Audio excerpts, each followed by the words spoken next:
दोस्तों नमस्कार, प्रणाम, अभिवादन स्वीकार करें। शुरू करते हैं आज की बड़ी खबरें। मध्य प्रदेश के सभी 52 जिलों की बड़ी खबरें। यदि आपको खबरें पसंद आए तो वीडियो को लाइक जरूर करिएगा और इसी प्रकार की खबरों के लिए आप चैनल को सब्सक्राइब कर लें। खबरें पूरी पाने के लिए वीडियो अंत तक जरूर देखिएगा।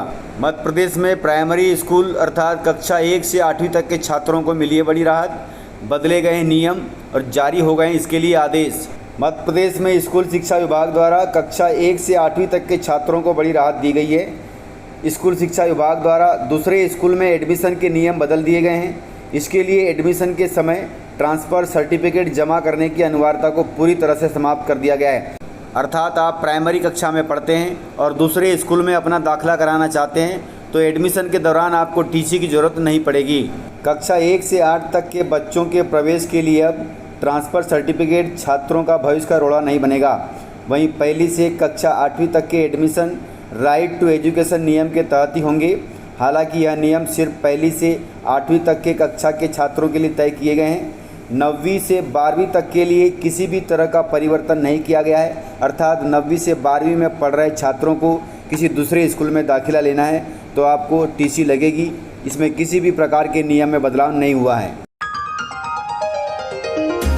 किसानों के लिए खुशखबरी है, किसानों के लिए राहत भरी खबर है। अब इस वर्ष अमेरिका में एक्सपोर्ट होगा भारतीय आमों का राजा अर्थात अल्फांसो आम, जिसे हम हापुस कहते हैं, वह अब अमेरिकी बाज़ारों में भारत से एक्सपोर्ट होगा।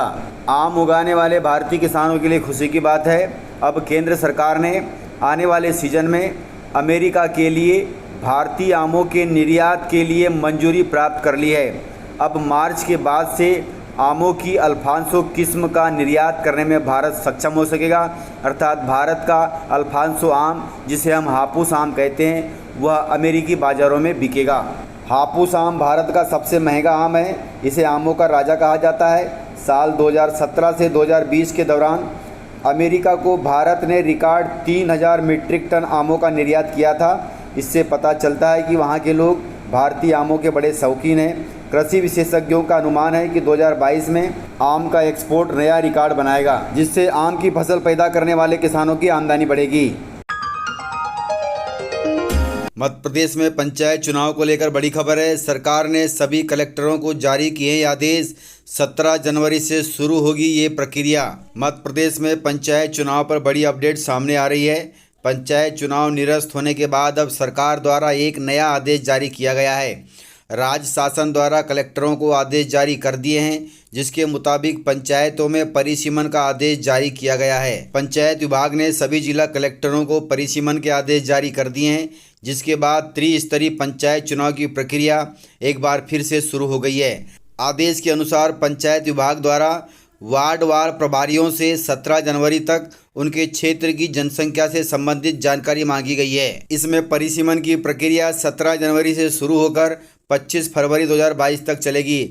मध्य प्रदेश में पंचायत चुनाव निरस्त होने के बाद लगातार कोई न कोई बड़े आदेश देखने को मिल रहे हैं। इस बीच पंचायतों के संचालन के लिए पहले राज्य शासन द्वारा सरपंचों और सचिवों को जिम्मेदारी दी गई थी।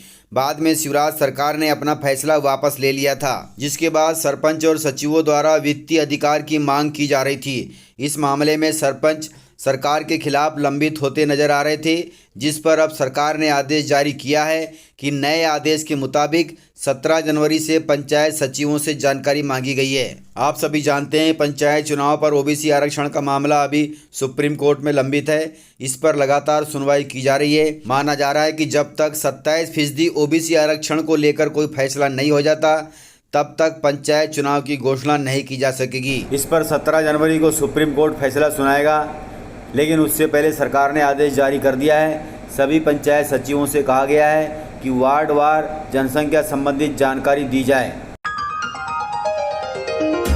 मध्य प्रदेश में 10वीं और 12वीं की बोर्ड परीक्षाएं टल सकती है। कोरोना को लेकर इसमें बदलाव किया जा सकता है। मध्य प्रदेश में कोरोना संक्रमण के बीच बोर्ड परीक्षार्थियों के लिए बड़ी खबर है। जिस तेज़ी से कोरोना के मामले में बढ़ोतरी देखी जा रही है, माना जा रहा है कि मध्य प्रदेश बोर्ड की 10वीं और 12वीं की परीक्षा तिथि को आगे बढ़ाया जा सकता है। हालांकि इस पर अभी कोई आधिकारिक पुष्टि नहीं हुई है। स्कूल शिक्षा मंत्री इंदर सिंह परमार का कहना है कि शिक्षा विभाग की तरफ से जल्दी ऑनलाइन कक्षाएं शुरू की जाएंगी ताकि छात्रों की पढ़ाई प्रभावित ना हो। 10वीं और 12वीं की परीक्षा पर बोलते हुए स्कूल शिक्षा मंत्री इंदर सिंह परमार ने कहा कि कोरोना के चलते परीक्षा की तिथि आगे बढ़ाई जा सकती है। इसके लिए बोर्ड के अधिकारियों के साथ बैठकर विचार किया जाएगा।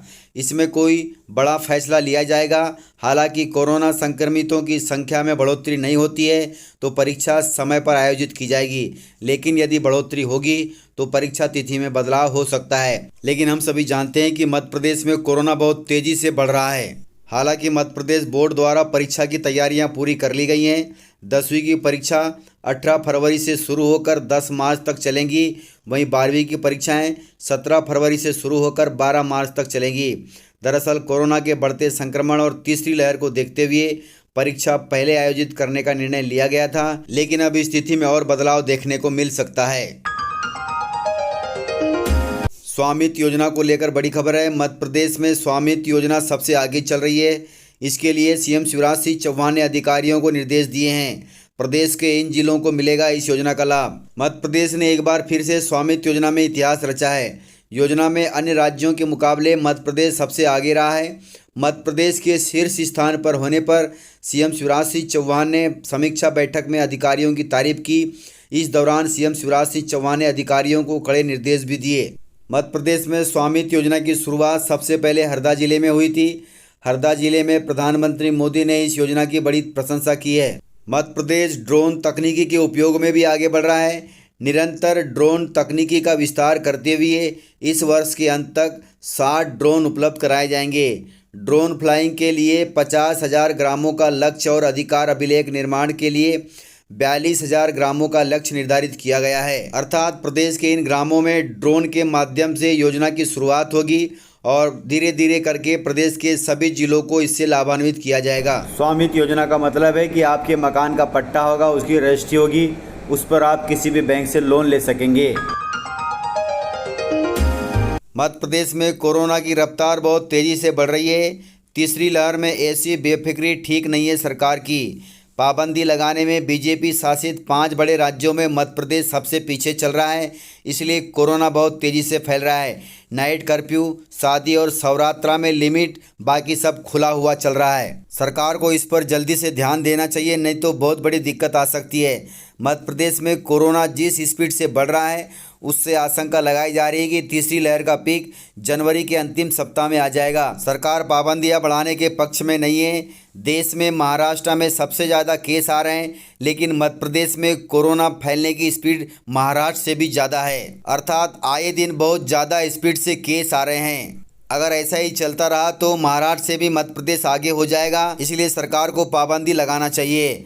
25 दिसंबर से 11 जनवरी के बीच आए आंकड़ों से तुलना करें तो महाराष्ट्र में कोरोना फैलने की दर 1500% है, जबकि मध्य प्रदेश में यह दर 4300% है, अर्थात बहुत ज़्यादा है। इसके बावजूद मध्य प्रदेश सरकार संक्रमण की चेन तोड़ने के लिए सख्त कदम उठाने से बच रही है। महाराष्ट्र की तरह कांग्रेस शासित राज्य छत्तीसगढ़, पंजाब और राजस्थान ने समय रहते पाबंदियां लगा दी है। यहाँ सभी स्कूलें बंद कर दिए गए हैं। इन राज्यों में कोरोना गाइडलाइन का 2 बार बदला जा चुका है, लेकिन मध्य प्रदेश में सरकार ने नाइट कर्फ्यू और शादियों में मेहमानों की संख्या 250 कर कोरोना से लड़ रही है। सीएम शिवराज सिंह चौहान ने 10 जनवरी को समीक्षा बैठक में कहा था कि पाबंदियां बढ़ाने पर 2 से 3 दिन के बाद विचार किया जाएगा।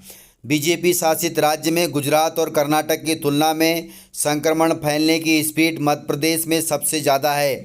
दोनों राज्यों में यह क्रमशः 800 से 3400% है, जबकि मध्य प्रदेश में यह स्पीड अर्थात कोरोना बढ़ने की स्पीड 4300% है, जिस पर सरकार को तुरंत ही संज्ञान लेना चाहिए और ज़रूरी पाबंदियां लगाना चाहिए। स्कूलें बंद करनी चाहिए, अन्यथा इसे रोकने में बड़ी दिक्कत आएगी। अधिकांश राज्यों में स्कूल बंद कर दिए गए हैं कोरोना को देखते हुए, लेकिन मध्य प्रदेश सरकार इस पर फैसला नहीं ले पा रही है, जबकि 12 साल तक उम्र के 300 से ज़्यादा बच्चे कोरोना से संक्रमित हो चुके हैं मध्य प्रदेश में।